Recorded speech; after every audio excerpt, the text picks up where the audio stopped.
Olá, tudo bem? Sejam bem-vindos a mais um vídeo do canal Paideia e hoje para um vídeo para lá de especial. 7 de setembro de 2022, hoje oficialmente, segundo a história oficial, completamos nosso bicentenário do nosso processo de independência. Há 200 anos o Brasil fazia o seu rompimento e tornava-se uma nação independente e começava a se construir como um país autônomo e também começava aí a construir muitas das suas instituições, das suas características, da nossa cultura, daquilo que literalmente nos caracteriza hoje como brasileiros. Então este momento, esta data, por mais simbólica e todo cheia de significados, ela marca um momento importante da nossa história, mas também requer que a gente entenda o que realmente ela significa e como ela se construiu. E o vídeo de hoje vem como um vídeo especial para tentar trazer um pouquinho mais sobre alguns fatos, alguns momentos que marcaram este caminho da independência, né? Porque o 7 de setembro não é apenas uma data, né? Um dia do mês de um ano que marca a nossa história, mas ela é fruto de um processo que começa ainda lá na Europa, que começa com as transformações mais significativas e mais pontuais no momento da chegada da família real aqui no Brasil, lá em 1808, né, com o desembarque, enfim, com algumas mudanças que começam a partir dali e ali começa a se desenhar, começa a se construir este processo da independência. Então quero te convidar nesse momento a vir comigo para tentar entender e descobrir e conhecer um pouquinho mais sobre este momento da independência do Brasil. Então já vai deixando sua curtida, segue o canal e vem comigo,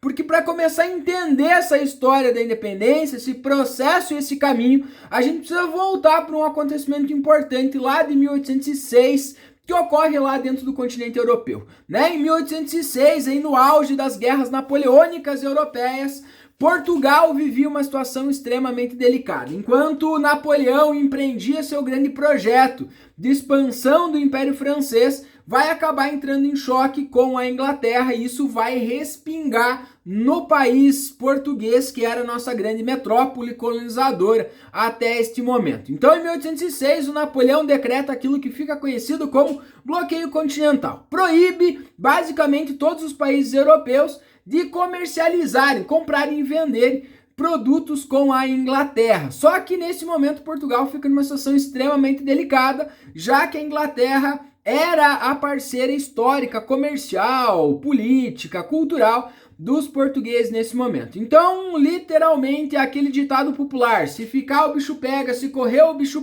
come, aplicava-se perfeitamente ao território e ao país de Portugal, né? Então, se Portugal rompesse com a Inglaterra, significava inclusive a bancarrota da sua economia e também o risco de inclusive perder o Brasil possivelmente, né? Se mantivesse as relações com a Inglaterra, seria invadido pelos franceses nesse momento e por terra o Napoleão era quase que imbatível com a sua força dos seus exércitos. A saída encontrada nesse momento foi tramar aí um plano junto com a Inglaterra e transferir a corte portuguesa para o Brasil. Então, em novembro de 1807, a família real portuguesa embarca e transfere a corte para cá. Essa viagem vai durar aí alguns meses e a primeira grande parada desse momento é a cidade de Salvador, na Bahia, né, na nossa antiga capital, né, a cidade de Salvador, e ali começam as grandes mudanças do Brasil. A partir de janeiro de 1808, né, nós consideramos e chamamos esse período de período joanino, já que Dom João, né, ainda príncipe regente de Portugal, passa a empreender algumas mudanças que vão ser extremamente importantes para a história do Brasil nesse momento. Então a viagem vai se dar dentro de uma grande conturbação, né? Estima-se que aí cerca de 10 mil pessoas vieram, alguns números falam em 12, alguns falam até em 15, mas foi um número bastante significativo de pessoas que vieram para cá, né, junto com a família real, né, presente nesse momento da transferência da corte, né? 19 navios portugueses, mais 13 embarcações inglesas para fazer o policiamento e garantir a proteção da galera nesse momento, né? Então a primeira parada do Dom João, né, vai ser a cidade de Salvador em janeiro de 1808, aonde começam as grandes mudanças do Brasil. Então vai anotando aí que todas essas mudanças vão ter impactos que vão acabar tendo um desfecho lá, né, lá na frente no 7 de setembro de 1822.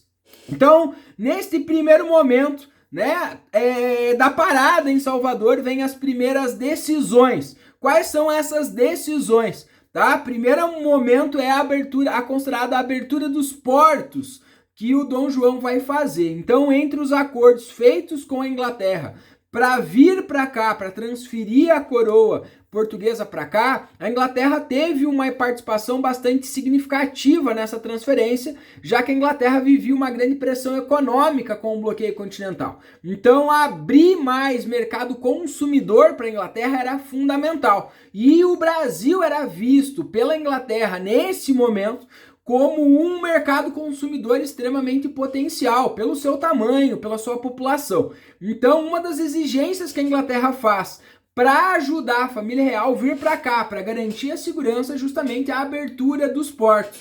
Então, em janeiro de 1808, o Dom João, então, realiza a assinatura do tratado que abriria os portos para as nações amigas nesse momento. Então, oficialmente, né, o Brasil até este dia, até este momento, né, todo o comércio brasileiro, né, todo o comércio, toda a atividade econômica do Brasil estava ligado ou estava vinculada ao pacto colonial. Então o Brasil era um país, né, uma nação ou uma colônia até esse momento de exclusividade dos portugueses. Só navios, só comerciantes portugueses podiam vir e comercializar com os brasileiros. Os brasileiros, obviamente, só podiam comercializar com os portugueses nesse momento. Então, a partir desse momento, em Salvador, o príncipe regente assina um decreto abrindo os portos a todas as nações amigas, que neste momento quer dizer a Inglaterra,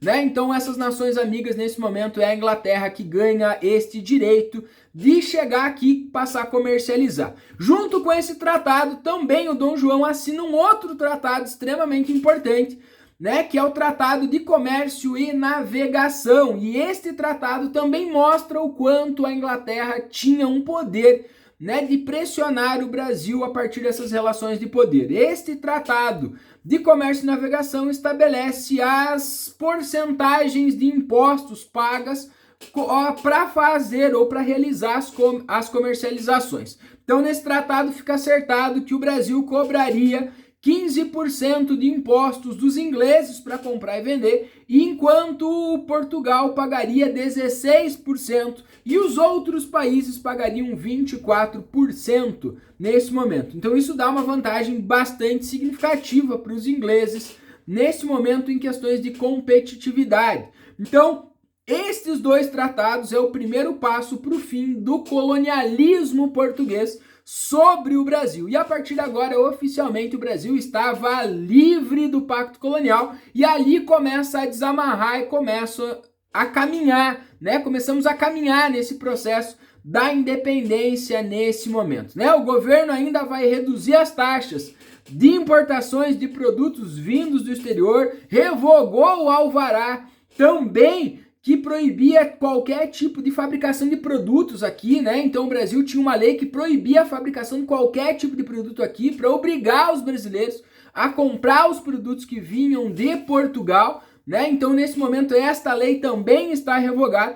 Então o Brasil iniciava aí um processo bastante tímido ainda, mas iniciava algo que a gente pode chamar de um processo de industrialização nesse momento. Então este é o primeiro movimento, né? Em março de 1808, depois do Dom João então realizar esses feitos em Salvador, então a família real vai desembarcar oficialmente no Brasil, né? Então oficialmente a sede da coroa portuguesa está no Brasil e o Rio de Janeiro passa a ser nossa capital, né? O primeiro grande desafio para esse novo passo era adaptar a cidade do Rio de Janeiro, uma cidade colonial, pequena, com cerca de 60 mil habitantes, se transformar ou transformar a cidade na grande sede da coroa portuguesa, do grande império ultramarino português nesse momento, e receber nada mais e nada menos que em torno de 10 mil pessoas. Então, foi necessário adaptar a cidade, construir ruas, alargar avenidas, asfaltar, construir casas, porque não teve casa para todo mundo, né? Precisamos construir espaços públicos, praças, ambientes culturais, espaços culturais para atrair, já que boa parte desta galera que vem com a família real para cá é a nobreza, então precisava atividades. Precisava ter lugar para passear durante o dia, precisava ter lugares de espaços de atração cultural, como teatros nesse momento. Então precisamos adaptar, né, a cidade do Rio de Janeiro estruturalmente para esta nova realidade. Também foi necessário criar algumas instituições para atender as necessidades, já que enquanto colônia nunca houve uma preocupação com as necessidades da galera aqui, né? Então, só que agora com a coroa aqui, com o príncipe regente, com a rainha, os príncipes, enfim, precisava desta adaptação nesse momento. Então, foi criado aqui, tá? Os tribunais superiores para aplicação de justiça. Então, agora a justiça poderia ser, né, feita, pensada e administrada diretamente aqui do Brasil, e também foram criados instituições educacionais como a faculdade, a escola de medicina e cirurgia, foi criado a imprensa régia, é produzido o primeiro jornal no Brasil, a Gazeta do Rio de Janeiro,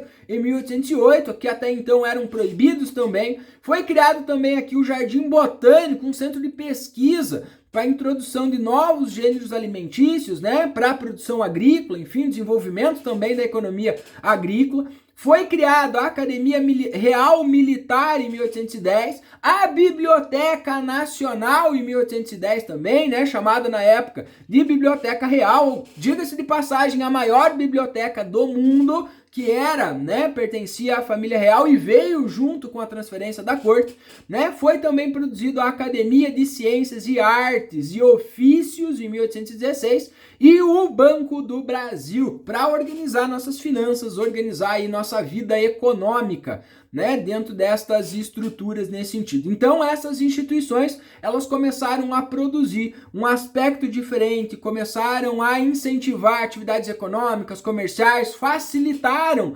graças à organização, né, as regras dessas instituições, e a partir daí também começa a se abrir um outro espaço cultural, graças à vinda também dessa galera, lembrando que é a nobreza que está aqui, então tinha uma atividade muito mais dinâmica, né, diga-se de passagem, um dos momentos significativos dessas vindas dessas instituições é as missões artísticas. Então, durante o período joanino, a família real portuguesa era uma grande incentivadora das artes, da cultura. Então, ao longo desse período da estada da família real aqui no Brasil, vieram para cá uma série de artistas e cientistas que tinham interesse em estudar o Brasil, fauna, flora, enfim, conhecer um pouco mais do Novo Mundo. E aí o destaque se dá para a missão artística francesa em 1816, que vem para cá, traz grandes nomes da pintura, como Debré, né? Traz grandes nomes da ciência e que vão produzir um importantíssimo e vasto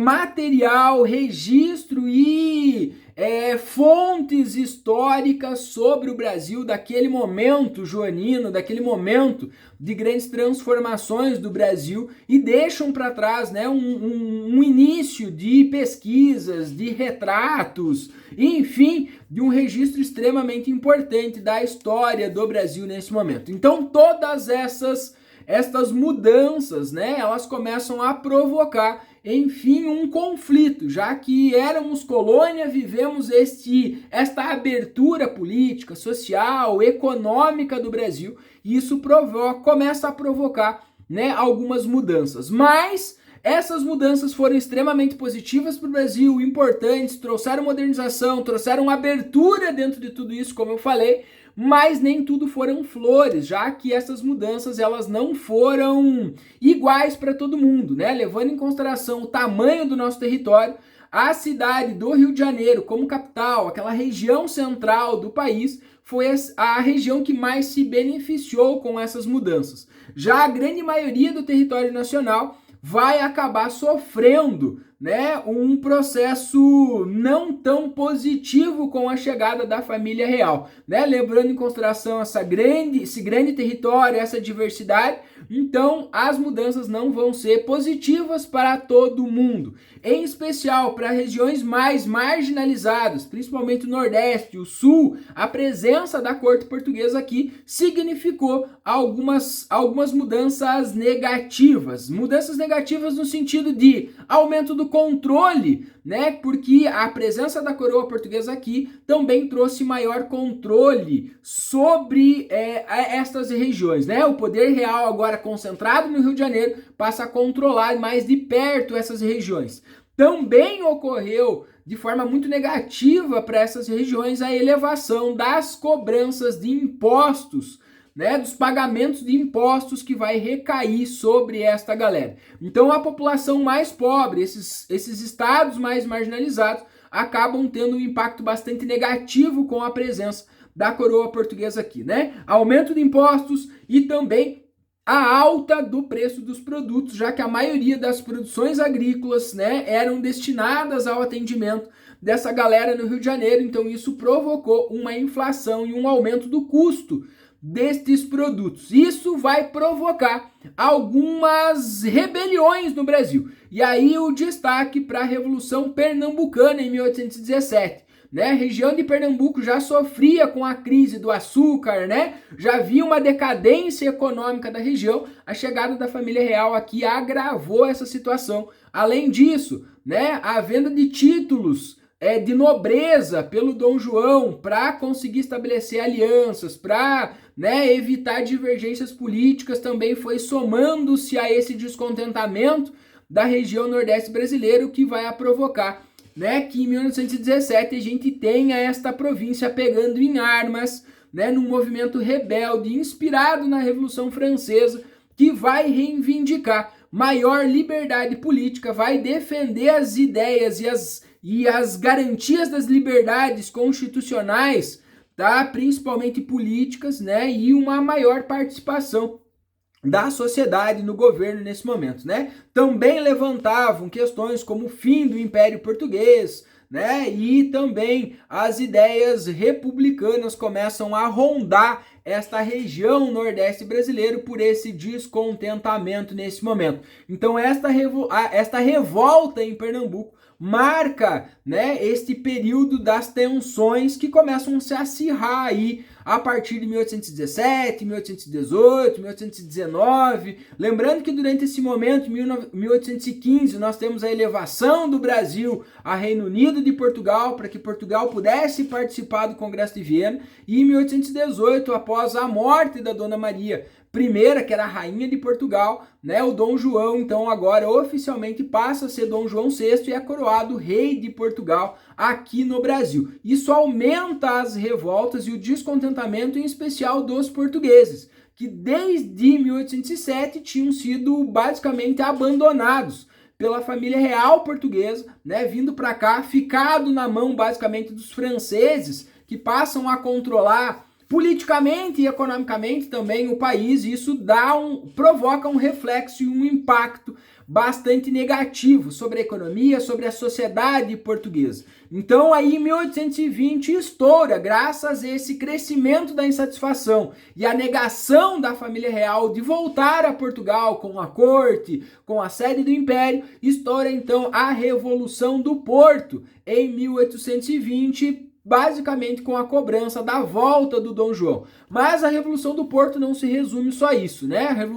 Os portugueses elaboram uma primeira carta constitucional e vão fazer algumas exigências, né? O fim do domínio francês sobre Portugal, né? A tentativa de recolonização do Brasil, queriam que o Brasil voltasse a ser colônia de Portugal, para que, enfim, pudessem voltar a explorar a economia, pudessem ter o monopólio sobre as atividades econômicas, matérias-primas do Brasil nesse sentido, e também vão, nesse momento, convocar a elaboração de uma carta constitucional, a formação de uma Assembleia Constituinte para a elaboração de uma carta constitucional. Neste momento, estas tensões políticas chegam ao auge, o que fazem o Dom João, então, para não perder a coroa portuguesa, né, e evitar maiores transtornos e divergências políticas em Portugal. Em abril de 1821, então, Dom João decide reunir a família real e voltar a Portugal e levar. Mas o Dom João, quando parte, né, de volta para Portugal com sua esposa, com filhos e tal, não deixa o Brasil desprotegido. Então nomeia aqui o Dom Pedro, né, o Pedro ainda nesse momento, como príncipe regente do Brasil nesse contexto, né? Mas agora as tensões começam a ficar mais sérias, já que os portugueses vão fazer um movimento bastante intenso para tentar recolonizar o Brasil. E aqui começa a nascer um sentimento aonde esses anos da estada da família portuguesa no Brasil, desde 1808, provocaram transformações, abriram espaços, abriram liberdades, transformaram, criaram instituições que vai emancipar e vai dar uma autonomia para o Brasil. E aí, nesse momento, voltar a ser colônia não era mais uma opção, ou voltar a atender esses interesses dos portugueses não era mais uma opção. Então a possibilidade do Brasil voltar ao domínio português começa a alimentar aqui nas elites brasileiras um sentimento de promover uma separação definitiva de Portugal. Num primeiro momento não era esta a intenção dos brasileiros ou da elite, até porque a elite não via como problema, tá?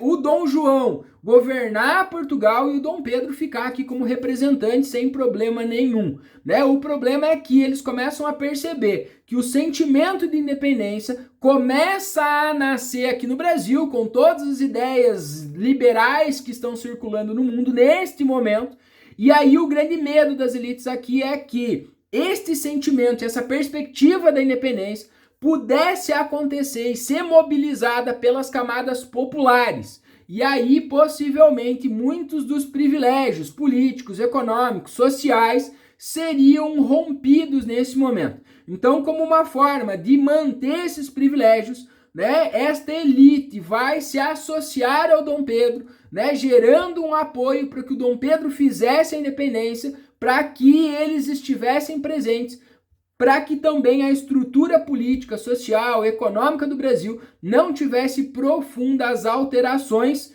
né? E isso, então, a intenção era afastar, em especial, as camadas populares desse processo, para que os seus privilégios literalmente fossem mantidos. Então, após a partida do Dom João aqui do Brasil, o Dom Pedro começa a receber significativas pressões e ameaças das cortes portuguesas, para que o Dom Pedro voltasse imediatamente para Portugal, para que aquele desejo de recolonizar o Brasil fosse então concretizado nesse momento, né? Então, frente a essas pressões, o Dom Pedro começa a reagir, a relação entre Brasil e Portugal começa a ficar bastante tensa nesse momento. E aí nós entramos no ano de 1822, como um ano bastante tenso dessas relações, né? O Dom João VI, ao perceber que essa independência poderia vir, né? Essa ruptura poderia, né, se tornar real,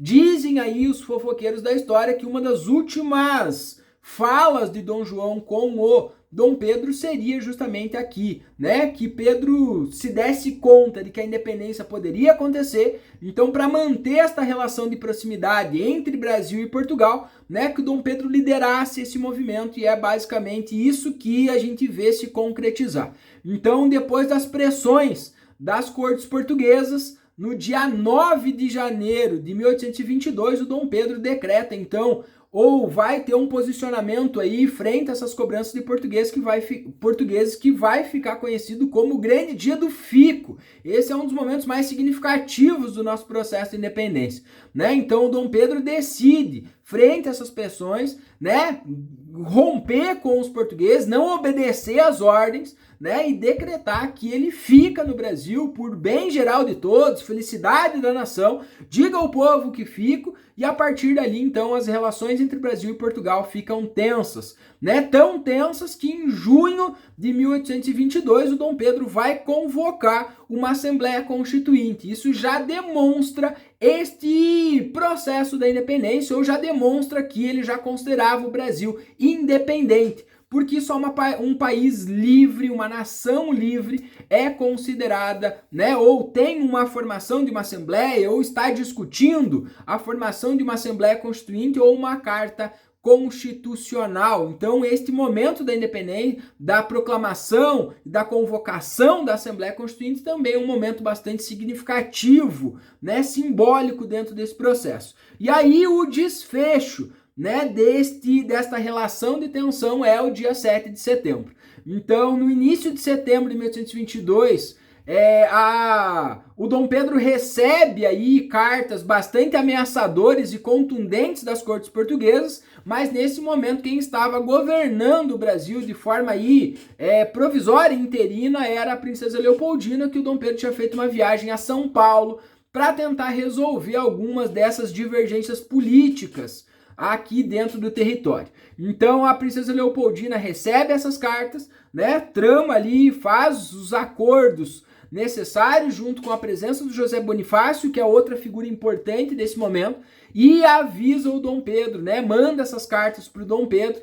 O Dom Pedro, ao receber, então fica aí, de certa forma, furioso com o que lê nas cartas, com as ameaças, e ali oficialmente ele proclama a independência do Brasil, rompendo definitivamente com as cortes portuguesas, e aí oficialmente, né, é considerado, ou este momento é considerado o momento de desfecho dessas relações e o fim das relações entre Brasil e Portugal nesse momento, e aí se concretiza esse processo. Mas o 7 de setembro é importante lembrar que ele é um desfecho, ele é o resultado de processos de mudança que começam desde a chegada da família real aqui em 1808, desde a abertura dos portos, de cada uma dessas atitudes, a criação dessas instituições, dessas aberturas, sejam elas políticas, sejam elas econômicas, culturais, que vão ter como desfecho, de uma forma bem geral, o ano de 1822, né? O dia do fico, a convocação da Assembleia Constituinte, o 7 de setembro. Então são datas que demonstram o desfecho deste processo da independência e oficialmente, né, nos tornamos independentes, e aí temos alguns outros grandes desafios pós esse momento, né? Vamos ter que lutar por essa independência, porque ela não vai acontecer de forma pacífica, nem todos vão aceitar, então vamos ter que lutar, né? Vamos ter que organizar este país do zero, né? Pensar um documento constitucional, pensar uma organização política, começar a criar as bases, né, e as características do que nos define como brasileiro, agora como independentes, não mais com essa ligação a Portugal. Vamos levar um tempo ainda para fazer essa separação, para conseguir construir e marcar definitivamente. Isso são nossas características, isso são nossas marcas e nossos princípios, né? Então esse processo ele é marcado, ele marca a nossa história, ele vai deixar heranças, tanto positivas quanto negativas, e infelizmente nós não temos nesse processo a participação das camadas populares. Esse processo é basicamente um processo das elites, né? Não só da família real, mas também da nobreza e das pessoas que estavam mais próximas ao Dom Pedro nesse momento. Então não há, né? Não há porquê, porque quando olhamos para a Constituição do Brasil, muitos dos grandes problemas, muitas das grandes questões do Brasil não se alteram, né? Não se alteram, não são discutidas, não são levantadas em pauta política, econômica, social no Brasil nesse momento. Então, por isso é importante entender como que se desenha, né, o caminho que traçamos desde a chegada da família real aqui até o momento do 7 de setembro, ok? Ó, fica ligado aí no canal, curte o vídeo, segue o canal, ativa as notificações, que logo eu vou vir mais com o momento agora desta construção do Brasil, né? Então, nos próximos vídeos eu vou trazer aí. E aí, agora, né? Somos independentes, agora temos um desafio de organizar, né, o país, organizar um documento, organizar politicamente, economicamente toda esta nova nação que começa a nascer a partir de agora. Então, fica ligado aí no canal que eu volto com mais vídeos explicando o que vai ser o Brasil independente, um pouco dessa história do Brasil independente agora.